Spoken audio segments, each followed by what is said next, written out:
Do you remember your first walleye fishing experience? Do you remember when you first got bit by the walleye fishing bug?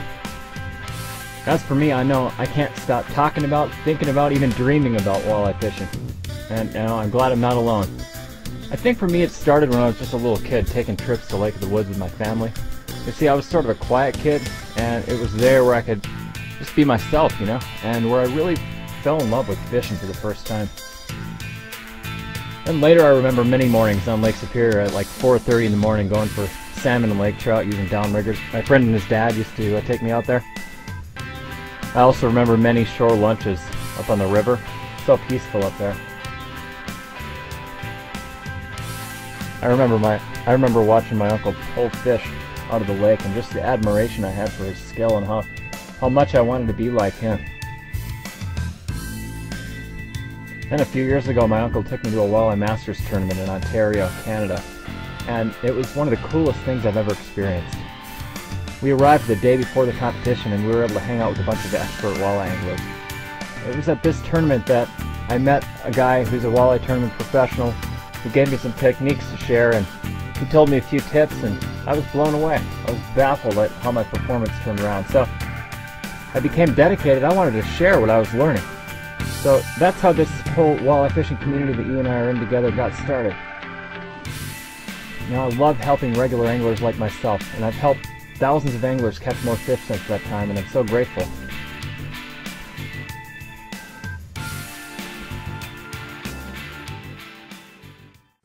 Hey there friends, Andrew Martinsen here. Alright, today we're going to talk about more ways to catch more walleye by slip bobbering and casting, and then we're going to come back here and I'm going to reveal to you the two most important words in all of walleye fishing. You're not going to want to miss that. Alright, let's toss it over to Mark and he's going to tell us more about it. Another technique I like to use for walleyes is slip bobber rig. That consists of slip knot and a bead.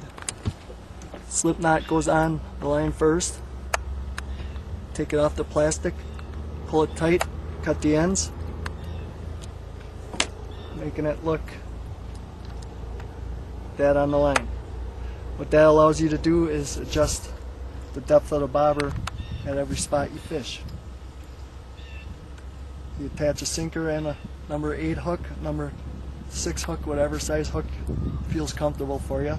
If you're using a bigger slip bobber with a bigger bait, such as like a sucker minnow, then you can use a bigger hook to go along with that.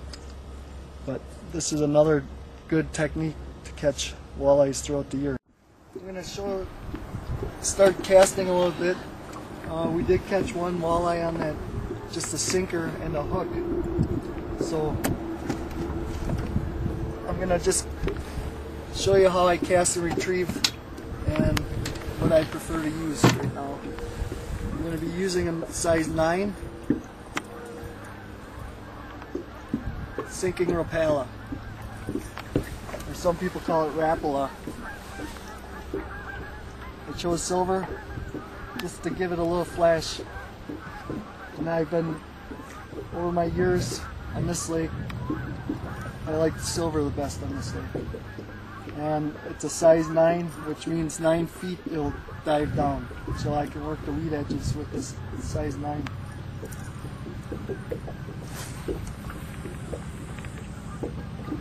I usually like to cast it out, let it sink about 5 seconds so it gets down to its proper depth.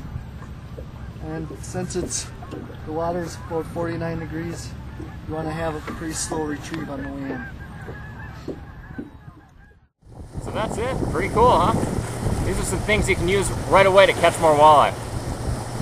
So once you've done your scouting and you've pinpointed 10 spots you'd like to try, looking for rock humps, underwater structure, irregularities on the bottom where the bottom content changes, and you know those are all spots that fish like to hang out, and maybe you've narrowed your potentially productive spots down to 5 spots or so.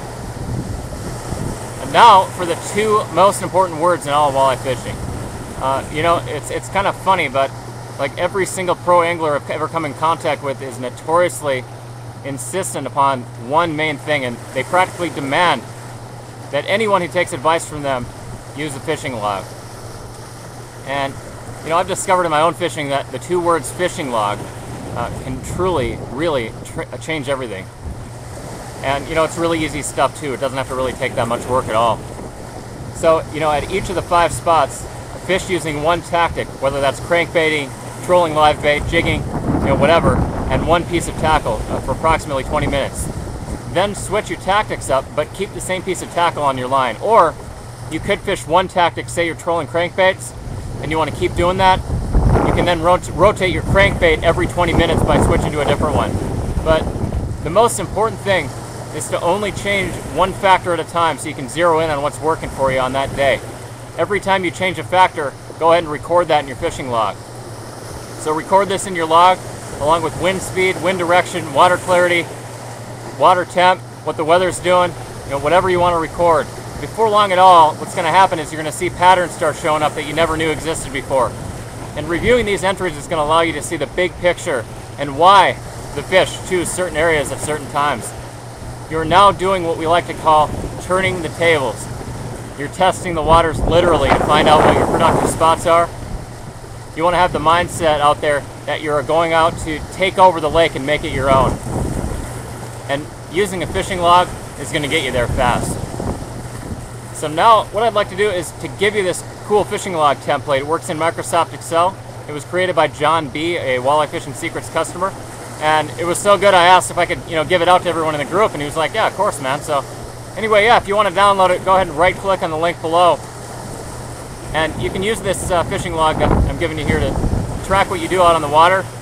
And you can use this to see a dramatic and immediate increase in the amount and size of walleye you're catching. A simple fishing log like this can really stack the odds in your favor, especially when you go ahead and use one along with the scouting plan that we talked about. So I hope you enjoyed this video.